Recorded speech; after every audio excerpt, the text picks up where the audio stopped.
Hello किसान भाइयों, नमस्कार। तो किसान भाइयों, आज हम बात करेंगे कि आप मई के महीने में ऐसी कौन सी सब्ज़ी लगाएँ जिससे कि बरसात में बहुत अच्छा रेट मिल सके। तो आप लोग पूरी जानकारी के लिए वीडियो के अंत तक बने रहें।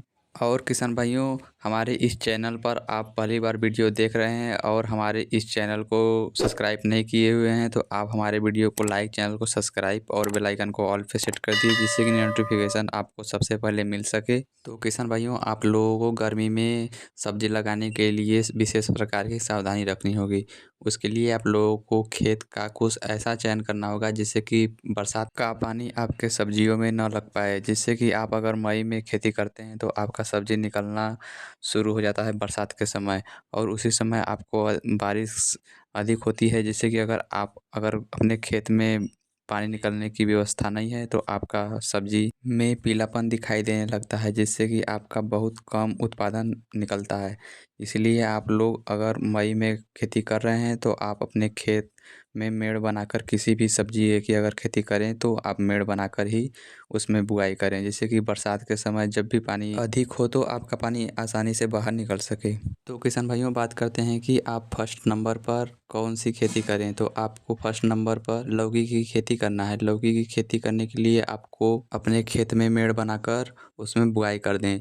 जब आपका लौकी जामने लगे तो आप उसमें मंडप विधि से मचान लगा सकते हैं। अगर आप लोग मई के महीने में लौकी की खेती करते हैं तो आपको बरसात में अच्छा रेट देखने को मिलेगा। तो बात करते हैं कि आप सेकंड नंबर पर कौन सा खेती करें।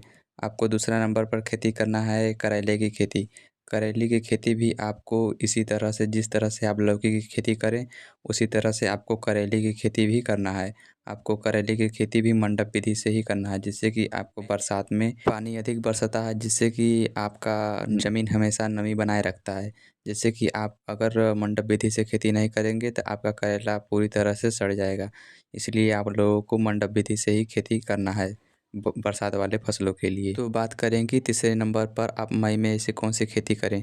तो आपको तीसरे नंबर पर करना है बैंगन की खेती। बैंगन की खेती आप मई में नर्सरी लगाकर मई के लास्ट महीने तक बैंगन की रोपाई कर सकते हैं। आप अगर इसकी भी खेती कर लेते हैं तो आपको इसमें बहुत अच्छा रेट बरसात में देखने को मिलता है। इसीलिए अगर आप मई में बैंगन की खेती नहीं किए हुए हैं तो एक बार बैंगन की खेती ज़रूर करें। अब बात करते हैं कि मई में 4 नंबर पर कौन सी खेती करें। आपको 4 नंबर पर खेती करना है नेनुआ की खेती। नेनुआ की खेती भी आपको अच्छा खासा रेट देखने को बरसात के समय में मिलता है। आप एक बार नेनुआ की खेती भी ज़रूर करें। तो किसान भाइयों, बात करते हैं कि 5 नंबर पे ऐसी कौन सी खेती करें। 5 नंबर पे आप लोगों को करना है खीरा की खेती। अगर आप खीरा की खेती नहीं किए हुए हैं अप्रैल या मार्च के महीने में, तो आप मई में खीरा की खेती एक बार ज़रूर करें। आपको इसमें भी आपको मंडप विधि से ही खीरा की खेती करना है, जिससे कि आप किसी भी प्रकार का रोग आपके खीरा के फसल में ना लग सके। इसलिए आप लोगों को बरसात वाले फसल के लिए अगर खेती कर रहे हैं तो आपको मंडप विधि से ही सभी प्रकार के बेल वर्गीय फसलों को करना चाहिए, जिससे कि आपका उसमें किसी भी प्रकार के रोग ना लगें और आप लोगों का उत्पादन बहुत अच्छा हो सके। तो किसान साथियों, इन 5 सब्जियों में से किसी भी एक की खेती करना चाहते हैं और आपको पता करना है कि इसमें से कौन सी सबसे अच्छी वैरायटी है, तो आप कमेंट में पूछ सकते हैं कि सबसे अच्छी वैरायटी कौन सा है। और किसान भाइयों, बहुत लोग बता रहे हैं कि आप गर्मी में धनिया की खेती करें और पालक की खेती करें, जिससे कि आपको उसमें बहुत अच्छा रेट देखने को मिलेगा।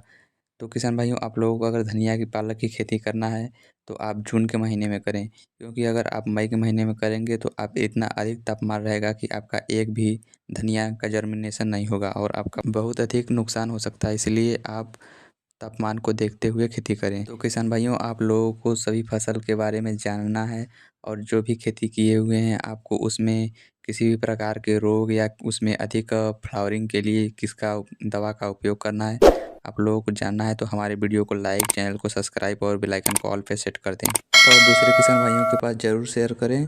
जय हिंद।